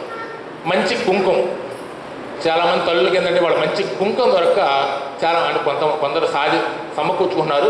సమకూర్చుకునే తల్లు ఏం చేస్తున్నారంటే ఏదో బజార్లో దొరికింది వాడేస్తున్నారు. దానివల్ల ఇక్కడ మచ్చబడిపోయి వాళ్ళు బొట్టు పెట్టుకోవడానికి కూడా కాస్త దూరం అవుతున్నారు. కనుక ఆ ఉద్దేశంతో కొన్ని గ్రామాల్లో మేము తిరిగినప్పుడు ఈ ఈటను అలవాటు చేసుకున్నాను. మొన్న ఆ టైంలో అడిగారు కాబట్టి ఈ టైంలో కూడా తెచ్చాను. కావాల్సిన అందరూ కూడా తీసుకొని ఇవే వాడాలంటే ఇది ఎలా తయారు చేస్తారంటే కెమికల్ లేకుండా తయారు చేస్తారు. కెమికల్ లేకుండా అంటే పసుపే కుంకుమ కలర్ వస్తుంది. ఎలా? దానిలో కొన్ని కలపాల్సిన పదార్థాలు కలపాలి. నిమ్మరసం కానివ్వండి, చింతపండు రసం, దీంతో ఇంకో ఇది మూలిక ఇది వేస్తారు, సున్నపిండి నీరు. ఈ వేయడం వల్ల ఆ కలర్ వచ్చింది. అది పెట్టుకోవడం మంచిది. ఆ ఉద్దేశంతో అది తయారవుతూ ఉండదు. ఇక్కడ ఏంటంటే కెమికల్ కలిపింది వస్తుంది. ఈ కెమికల్ కలిపి ఉన్న దానిలో బెటర్ అయిన క్వాలిటీ ఏంటంటే గోపురం కంపెనీ వారు కాస్త బెటర్గా, తమిళనాడు వాళ్ళు కాస్త బెటర్గా వాళ్ళు ఇస్తున్నారు. 11 నెంబర్ అయితే ఏమో ఈ కలర్ ఉంటుంది, మెరూన్ కలర్ 11 నెంబర్. ఇది ముఖాన్ని బొట్టు పెట్టుకోవడానికి చాలా బాగా కనిపిస్తుంది. తల్లు కూడా చాలా అందంగా కనిపిస్తారు, చాలా బాగా కనిపిస్తారు ఈ కుంకుమ వల్ల. అందుకని ఇది వాడుతున్నాను నేను. ఇది అందరూ తీసుకెళ్ళండి. ఏదైనా అవసరమైతే మీకు ఏదైనా మంచి పెద్ద పూజలు పురస్కారాలు ఏదైనా ఉంటే ముందుగా నాకేమైనా 1 నెల ముందుగా తెలియపరిస్తే శృంగేరిని తెప్పించి మీకు అందజేస్తాను. మీకు దానికి అదంతా కూడా నేను చూసుకుంటాను. మీరు పూజల పురస్కారాల కాడ, దైవ ఆరాధన కాడైనా వాడేటప్పుడు మటుకు నేను అవసరమే నాకు తెలియపరచండి. అవి మీకు సమకూరుస్తాయి. ఎవరికైనా ఎంతైనా సరే. ఒకసారి ఇవన్నీ కూడా మీరు వాడుకోవడానికి అందజేసి గురువుగారి చేతుల మీదుగా అందరూ వచ్చేట తీసుకొని వెళ్ళవలసిందిగా ప్రార్థిస్తున్నాం. అయితే స్థాపన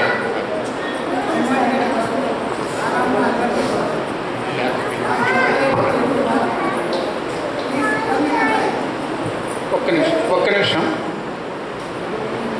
తర్వాత ఇప్పుడు నాగకృష్ణం గారు 1-2 సార్లు చెప్పారు, హరిబాబు గారు పిలిస్తే వచ్చాను, నాకు అసలు ఉపన్యాసాలు ఇవ్వటం అలవాట్లేదు. నేను ఆయన ముఖాముఖి మాట్లాడుతూ కలిసి ఇదే మొదటిసారి. పోయినసారి చిదంబర శాస్త్రి గారు వచ్చినప్పుడు వారిని చూశాను, వారి స్పీచ్ విన్నాను, అంతే. వారికి నాకు పరిచయం లేదు. సో పరిచయం ప్రకారం నేను తీసుకొచ్చాను అనుకోవడానికి వీలు కాదు. మరి హరిబాబు గారు ఎట్లా చెప్పారు ఈయన కావాలని? ఇన్నది కూడా 1 నిమిషం స్పీచే. నేను విన్నది కూడా ఆయన 1 నిమిషం స్పీచ్ ఇచ్చారా, కుంకుమ గురించి చెప్పారు, అంతే, ఇంకేం చెప్పలే. అంటే భగవంతుడు ప్రేరణ ఇవ్వటం, నాకు ప్రేరణ ఇస్తే ఆయన పిలవాలి. అది అంటే మనం భగవంతుని ఆరాధనలో ఉంటే మనకు కావలసినవన్నీ, ఎక్కడెక్కడ సన్మానాలు పొందాలి, ఎక్కడెక్కడ ఆధ్యాత్మిక ఉపన్యాసాలు చేయాలి, ఇంకా ఏమేమి పనులు చేయాలి, అన్నీ ఆయనే సమకూరుస్తాడు. ఈయన ఎన్నో సంవత్సరాల నుంచి నాకు తెలిసి పేరైతే విన్నా, మనిషిని కలవటం ఇదే, ముఖాముఖి కలవటం. విన్నా అంతే. మరి ఈయన ఎన్నో సంవత్సరాల నుంచి ఆత్మీయ చింతనతో ఉన్నారు. మరి వారికి ఈ రోజున ఇక్కడ మాట్లాడాలి, ఇక్కడ ఉపన్యాసం ఇంకా 10 మంది జ్ఞానంలోకి తీసుకురావాలని సంకల్పం స్వామికి కలిగింది. ఆ స్వామి నాకు ప్రేరణ ఇచ్చారు, నేను వీరికి చెప్పాను. ఇట్లా అంటే ఇది కూడా మనం తెలుసుకోవాలి. మనం ఆధ్యాత్మిక చింతనలో ఉంటే మనకి ప్రేరణలు వస్తుంటే ఆ ప్రేరణల ప్రకారం మనం నడుస్తుంటాం. మనకి ఏమేమి కావాలో స్వామి ఎప్పటికప్పుడు అందజేస్తాం. ఇప్పుడు ఈయనకి ఇవాళ ఇక్కడ ఉండాలి, ఇక్కడ మాట్లాడాలి, ఇది స్వామి వారి యొక్క సంకల్పం, నాది కాదు. అంటే జనరల్గా అంటే మేము ఇద్దరు స్నేహితులం, ఆయన కూడా స్టేజ్ మీదకి ఎక్కించాలి, ఇదంతా కాదు. అసలు మాకు పరిచయమే లేదు. అది ఇది కూడా మనందరం అర్థం చేసుకుందాం. మనం చక్కగా ఆధ్యాత్మికంతో ఉందాము. మనకు కూడా ఎప్పటికప్పుడు ప్రేరణలు వస్తుంటాయి. ఇప్పుడు మీకు ఇచ్చింది కేవలం చిన్న డబ్బా 2 గ్రాములే దాంట్లో ఉంటుంది. ఆయన చెప్పారు అది మంచి వస్తువు కోసం ఎత్తుక్కోవాలి. అంటే స్వామివారికి గంధం అంటే గొప్పగా మనం ఉంటుంది, చెక్కపొడి ఇస్తారు, ఆల్మోస్ట్ చెక్కపొడి అంటారు, మనం అనుకోకూడదు, దాన్ని కలుపుతా ఇస్తాం. కానీ స్వామివారికి సువాసనలు రావాలి. విష్ణుమూర్తికి సువాసనలు అంటే చాలా ఇష్టం, అలంకార ప్రియుడు. అందుకోసం మనం దాన్ని మంచి గంధాన్ని వాడాలి, అందుకోసం ఎత్తుక్కోవాలి. ఈ డబ్బా 2 గ్రాములు ఉండే డబ్బా మనం జాగ్రత్తగా వాడితే 2 నెలలు లేకపోతే నెల వస్తుంది. అంటే మన గంధంలో కలుపుకుంటాం, మొత్తం దీన్నే రాయం. మన గంధంలో జస్ట్ అగ్గిపుల్లకు వచ్చినంత తీసి దాంట్లో వేస్తాం. అప్పుడు మొత్తం గంధం మొత్తం సువాసన వస్తుంది, అన్నిటికీ పెట్టుకోవచ్చు. ఇట్లా అంటే మనము స్వామివారికి పూజ చేసామంటే చేసామని కాదు. చక్కటి పుష్పాలు కోసుకుంటాం, మన ఇంట్లో ఉంటే కోసుకుంటాం, లేదా పక్కింట్లో ఉంటే అడిగి కోసుకుంటాం. పక్కింట్లో ఉంటే అడిగి కోసుకోవాలి, అడిగి కోసుకోవాలి. వాళ్ళు వీళ్ళు లేకుండా కోసుకురాకూడదు. అది గుర్తుపెట్టుకోండి. తెచ్చుకోవాలి, అలంకరించుకోవాలి, పూజ చేసుకోవాలి. సువాసనలు అట్లా వారు అన్నారు. ఇప్పుడు కుంకుమ, మంచి కుంకుమ వాడాలి, కెమికల్ ఉంది, మంచి కుంకుమ వాడాలి. అందుకోసం మనం ఎత్తుక్కోవాలి, ప్రతి ఒక్క వస్తువును ఎత్తుక్కోవాలి. దైవం కోసం, మన కోసం కాదు. ఇప్పుడు మనకి మంచి బియ్యం కావాలంటే ఎట్లా 10 కోట్లను తిరుగుతాం, అట్లాగే అట్లా చేసుకోవాలి. ఇప్పుడు మనకి వీరిని సత్కరించుకోవడం కోసం ఇక్కడ దంపతులుగా ఉన్నవాళ్ళు చేతులు ఎత్తండి. దంపతులుగా ఉన్నవాళ్ళు హాల్లో, ఇక్కడ దంపతులుగా ఉన్నవాళ్ళు సుధ ఉన్నారుగా, సుధ చెయ్యొద్దండి, చెయ్యొద్దండి. మీరొక్కరేనా, ఇంకా ఉన్నారా దంపతులుగా ఉన్నవాళ్ళు? మీరు రండి.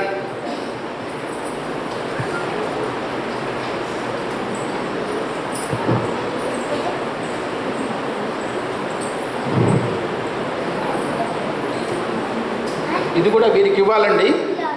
అంటే దంపతులుగా వచ్చినందుకు ఇస్తున్నాం. దంపతులుగా అంటే మరి మీ సంగతి ఏంటంటే అంటే ఆధ్యాత్మిక మార్గం కోసం వెసులుబాటు. ఈయన వ్యాపారం చేసుకుంటాడు, పనులు ఉన్నాయి ఆయనకు కూడా, వెసులుబాటు చేసుకోవాలి. అంటే మనం దండం పెట్టుకుంటే, మీరు ఆడవాళ్ళు దండం పెట్టుకుంటే ఆడవాళ్ళకే, మగవాళ్ళు దండం పెట్టుకుంటే దాంట్లో సగం మీకు పూజలు చేసినా, పునస్కారాలు చేసినా, యజ్ఞాలు చేసినా, యాగాలు చేసినా సగం మీకు వస్తాయి. కనుక వాళ్ళు రావాలి ఆధ్యాత్మిక మార్గంలోకి. అంటే ఇందాక స్వామి చెప్పారు, ద్రవ్యం సంపాదించడం వాళ్ళ పనిని. ద్రవ్యంతో పాటు ఈయన ద్రవ్యం కోసం పాకులాడుతుంటాడు, తెల్లవారు వేస్తే రాత్రి దాకా. వెసులుబాటు చూసుకుంటాడు. ఎట్టా వెసులుబాటు చూసుకుంటాడు? తెల్లవారుతో 5 గంటలకు వస్తాడు ఇక్కడ భయం చెప్పడం కోసం. ఇక్కడ ఉన్న వాళ్ళని పంపి వాళ్ళకి రెస్ట్ ఇచ్చి తను ఎక్కుతాడు. అంటే 24 అవర్స్ భజన మంది, అందుకోసం వాళ్ళకి ఇవ్వడం కోసం అట్లా వెసులుబాటు చూసుకోవాలి. అంటే 7 రోజులు ఈయన కాకపోతే 3 గంటలు నిద్రపోతాడేమో, రాత్రిపూట వస్తాడు, 10 గంటల దాకా 11 గంటల దాకా ఉంటాడు, మళ్ళీ తెల్లవారుజామున వస్తాడు. ఈ 7 రోజులకి మనం 3 గంటలు 4 గంటలు నిద్రపోయేది, తర్వాత హ్యాపీ కదా. అట్లా వెసులుబాటు చూసుకోవాలి. దంపతులుగా అటెండ్ అవుతాం చాలా అవసరం. దంపతులు మగవారు కూడా ఈ ఆధ్యాత్మిక మార్గంలోకి రావాలి. వస్తే ఇంకా కుటుంబం ఇంకా బాగుంటుంది. ఒక్కళ్ళే పాకులాడితే నడవదు.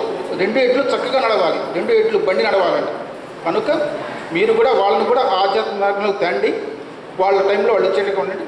దంపతులుగా వచ్చినందుకండి.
లైన్లో వచ్చేసి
श्री अवधूत चिंतन गुरुदेव दत्त। श्री अवधूत चिंतन गुरुदेव दत्त। श्री अवधूत चिंतन गुरुदेव दत्त।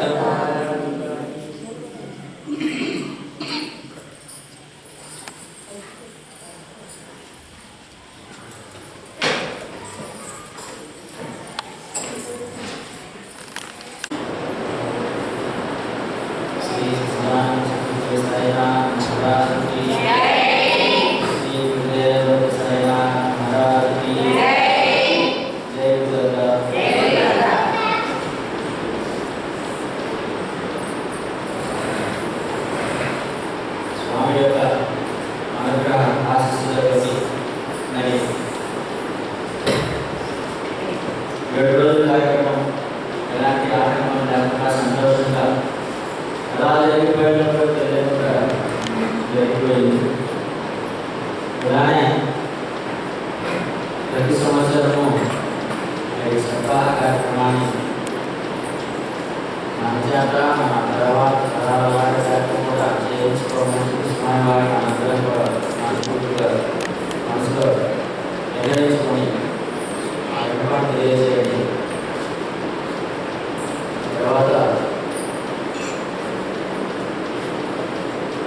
ఈ 7 రోజుల నుంచి చాలామంది మహాత్ములందరూ కూడా చాలా విషయాలు తెలియజేశారు నేను అనుకుంటున్నాను.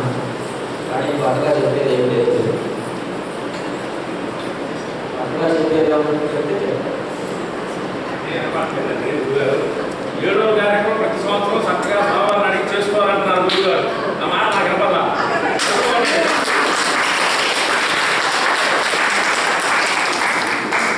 నేరుగా అనమాట గురువు గారు ప్రతి సంవత్సరం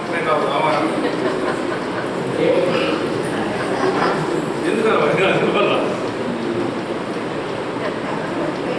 అలానే మరి ఈ 7 రోజులు కూడా స్వామివారి కార్యక్రమాలను సందర్భంగా జరగడానికి ముఖ్యంగా అందరూ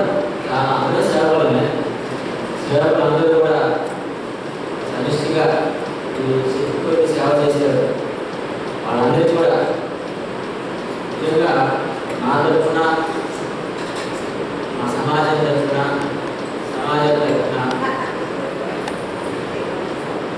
ఆశీస్సులు అందజేస్తున్నాను.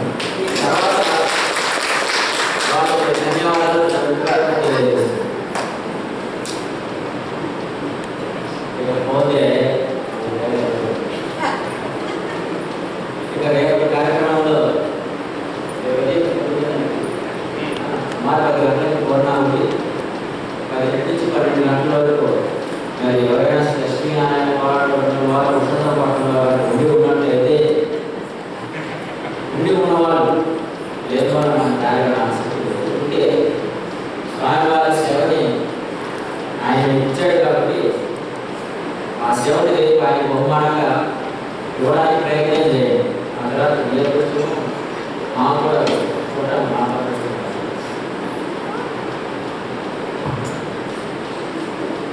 ముఖ్యంగా 2 విషయాలు చెప్పి మిమ్మల్ని పంపించి వచ్చిన తర్వాత వాయిస్తాం. సరే మనం 8 రోజుల నుంచి ఏకమరా దిగంబర శ్రీపాదం నామం గతంలో 3 రోజులతో ప్రారంభించిన తర్వాత 5 రోజులతో 7 రోజులకి దానికి పోవడానికి ప్రశ్నలు అవకాశం లేదు కాబట్టి అందులో చేసుకుంటూ ఉన్నాం. ఒకసారి చెప్పండి.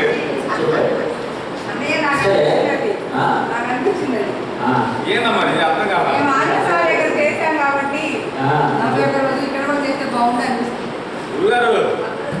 40 కాదు ఎప్పుడైనా సప్తాహం 41 మళ్ళీ 7 రోజులు అవుతాక చేసుకోండి.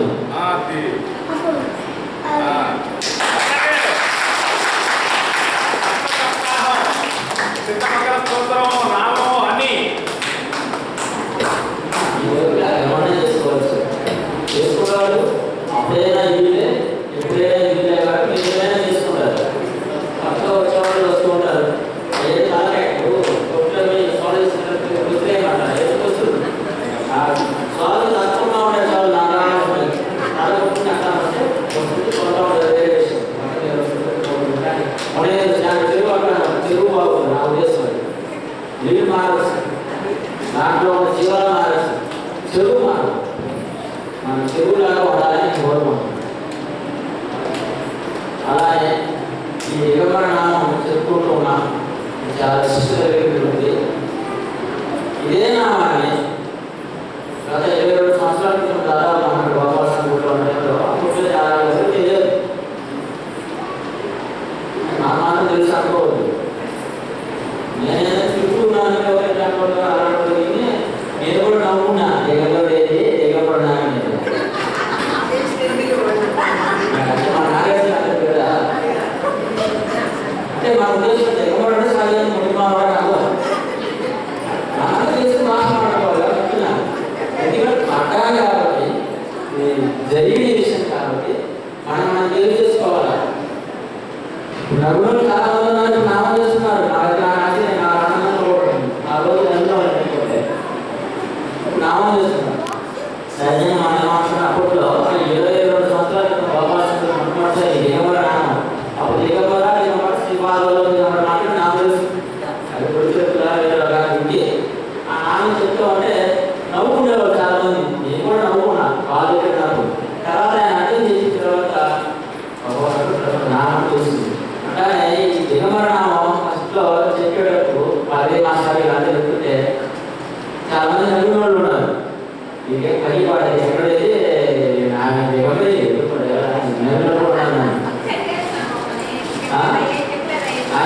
లేదా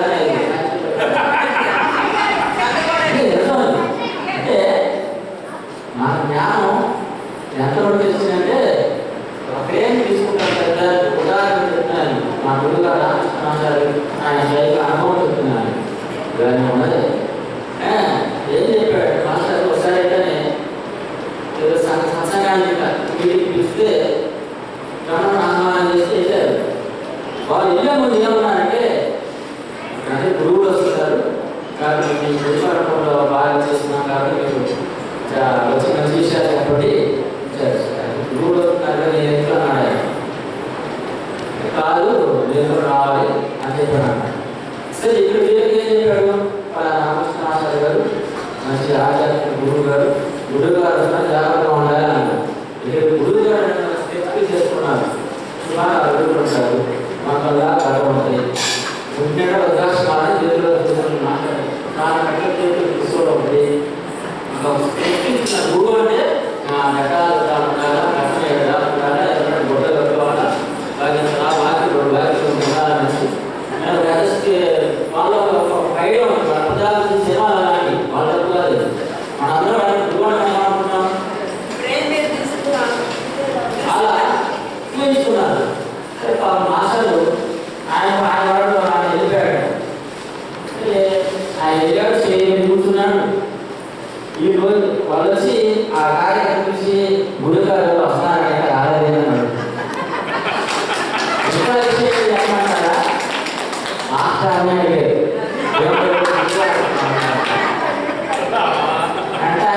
నాకు తెలియదు తీసుకోవడం అంటే నేనే ఇది ఎందుకు చెప్తున్నానంటే గురువు యొక్క స్కెచ్ లేదు. మీరు ఎలా తీసుకుంటే అలా తీసేసుకోండి. ఆయన ఆకారం లేదు. నా దాదాగా విధానంలో కథలని రసాలు ఒకసారి చెప్పాను.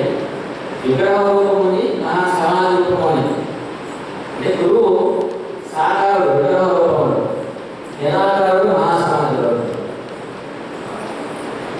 కాబట్టి మీరు ఎలా భావించుకుని అలా కానీ ఇలానే ఉన్నారని మనం సంస్కృతిలో అలా దేనికి కూడా ఇలానే ఉండాలి పద్ధతి నేను మానేసుకుంది. ఎవరికి అందుబాటు కాదు. నేను కూడా ఇలానే ఉండాలంటే నాకు తెలియదు. మీరు కూడా అలా ఉండాలి మీరు కానీ వాళ్ళకు ఇలానే ఉండాలి. కాబట్టి మనల్ని ఒక మంచి మాత్రమే ఇలా వచ్చేదే చూస్తారు. అదే కాబట్టి గురువు అంటే ఆకారం కాదు. తర్వాత నాకు అగ్ని ఎవరు వస్తే భయం నాకు రావాలండి. నేను రోజు ఆగాలి అనగాడు ఉదయపోయింది రానుకోవాలి ఏ రాసు మమ్మల్ని యాష్ చేసుకుంటే రాసుకుంది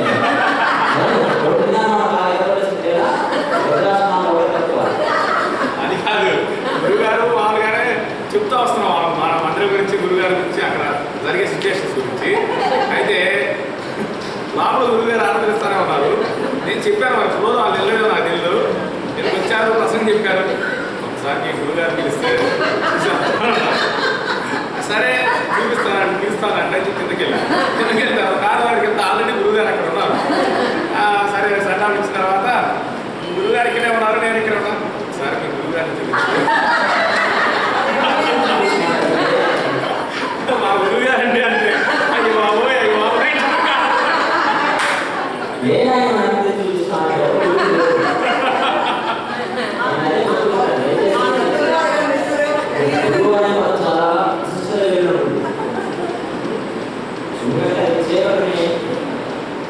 బాగుంటే జ్యోతి గురువు అనేది అలాంటి నేనే చెప్పడం తీసుకొచ్చిపెట్టేది బాబు. అందుకనే నేను చెప్తున్నాను. ఇది ఎందుకు చెప్తున్నాను విషయము నా విషయం మీ విషయం అంటారు. వాళ్ళేమో తప్ప మనలో అంటే పేరు పెట్టుకోవాలి. గురు విషయంలో కానీ ఆధ్యాత్మిక ఎవరి విషయంలో అలానే పిచ్చి బయలుదేరి బాగా చూస్తున్నాను ఫేస్బుక్లో వాటిలో. పాపం కొంచెం భగవద్గీత నాకు తెలియదు కానీ ప్రతి పిచ్చివాడిని అవ్వతే నా పరిచయం చేస్తా ఉన్నాడు. వాళ్ళు ఏది యథార్థమో ఏది యథార్థం కాదో ఆ పరిచయం చేసేవాడు తెలియాలి. వాడే సభ పిచ్చోడు. ఆ పరిచయం చేసేవాడు.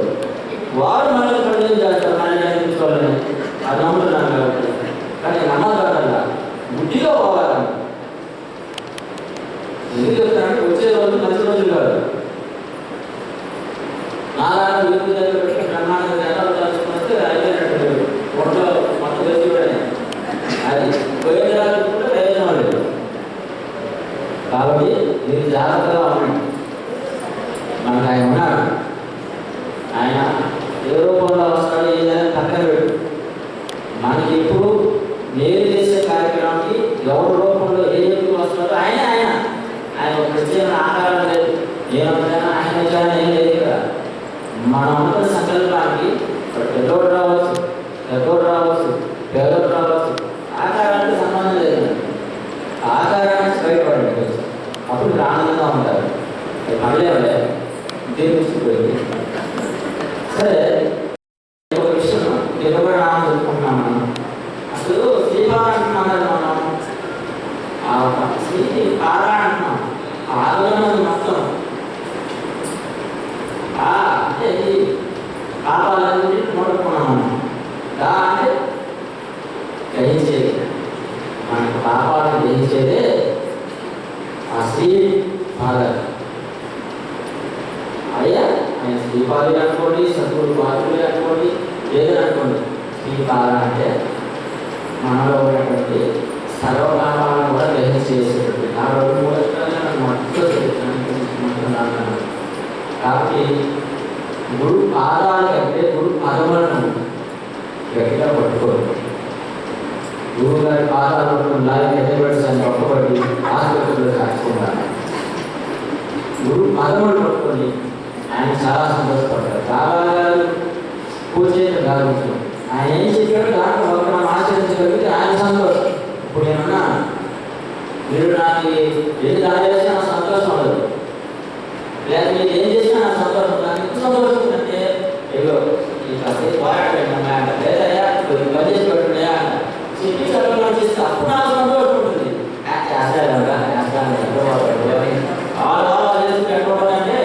అంటే గురువు గారు శిష్యుని ఎంచుకున్నాడు. శిష్యుడు గురువు అంటే ఒక ప్రేమ అంటే ఇలాగా ఎంత ప్రేమ అంటే ఇవాళ మనం అదే స్థితిలో ఉన్నాం. బ్రహ్మాండంగా పూజ చేస్తున్నాడు. ఎంత బాగా చేస్తాడంటే ఆయన ఎవరు చేయలేడు, అంత బాగా చేస్తాడు. కానీ ఒకరోజు గురువు గారు వచ్చారు, బయట ఉన్నాడు. అబ్బాయి ఆయన అన్నాడు, నా ముందు గురువుగా సేవ చేసుకుంటున్నాను అన్నాడు. తప్పలేదు, అందరూ బాగానే ఉంటాడు.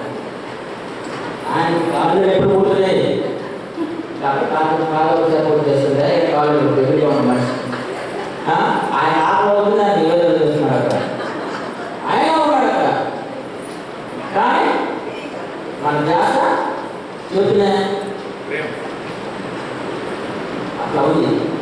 దాని నుంచి బయటకు వచ్చేసాం.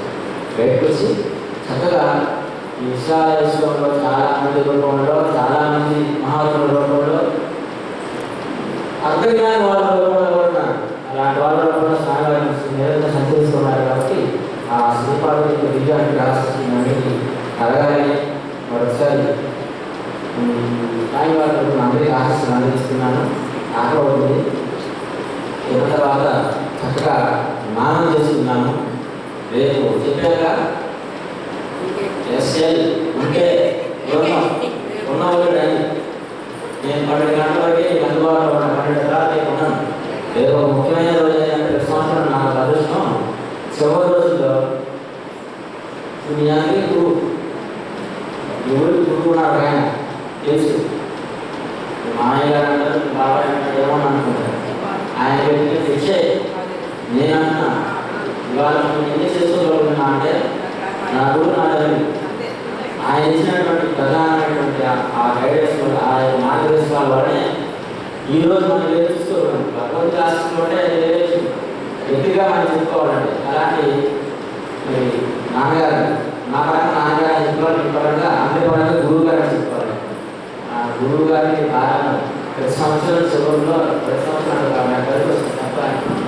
కాబట్టి అంశాలు నేను రేపు 10 గంటల వరకు అందుబాటులో ఉంటాను. మీరు ఏదైనా కళలను ప్రదర్శిస్తే చూసి కళ చూసి ఆనందంగా వెళ్ళిపోతాను. లేకపోతే ఏం చేయలేదు. అందరూ కూడా ఈ వచ్చే సంవత్సరానికి ఇంకా ఎక్కువగా ఆనందంగా ఈ నామం చేసుకోండి, ఇంకా కార్యక్రమాలు చేసుకోండి. వచ్చే సంవత్సరం రోజు ఒక స్నానం కూడా పెట్టాం. ఒకసారి పెట్టేసుకోవడం రోజు ఒక స్నానం కూడా పెట్టాం. 7 రోజులు అయిపోతారు. రోజు కానీ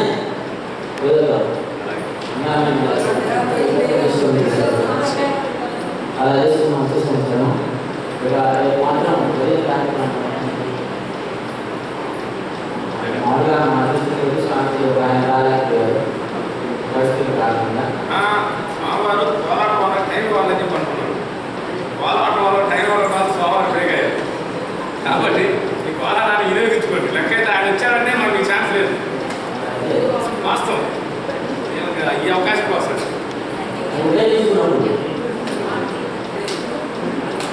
ఇంకొక అదృష్టమైన ఇందాక ఈరోజు 2 రోజులు చూసిన కార్యక్రమం జరుగుతుంది. ఇక్కడ స్నానాలు హారతి పౌర్ణమి సేవ కార్యక్రమాలు జరుగుతున్నాయి. మాస్టర్ ఏమంటాడంటే ఏది ఉచితంగా ఇవ్వబాగా ఎవరు ఊరికి తిరుగు ఉన్నారు. అక్కడ కూర్చోబెట్టి వీగా ఎన్ని చూస్తుంటే వాడు ఇల్లు లేడు. అదే బయటికి పోతే ఇల్లు లేదు నిలబెట్టి మొదలు వసూలు చేసి కాళ్ళకి కూడా చెమటలు పెట్టి ఆడుకుంటా అప్పుడు తెలుగు చూసుకుని దొంగలాగా ఓ ఆనందం లేదు. నేను కూడా ప్రశ్న అట్లా చేస్తాను. అక్కడే కట్టేస్తాను.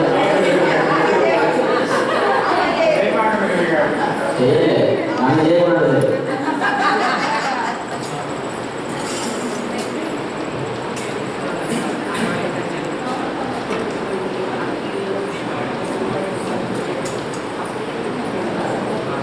రేపు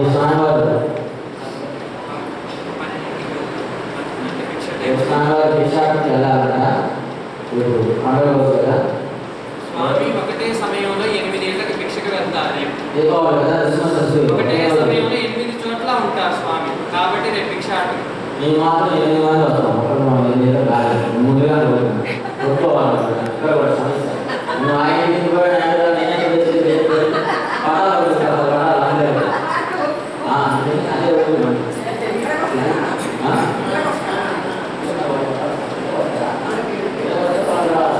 ఇళ్ళకి అంటే ఒక 2 బస్తాలు తిరిగేసి స్వామి ఫోటో తీసుకొని భిక్షాటంతో 2 బస్తాలు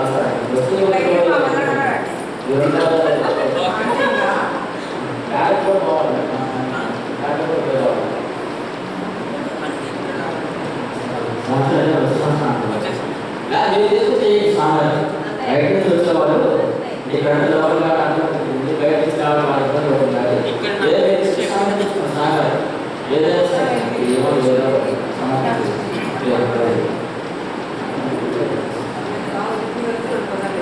సరే ఇది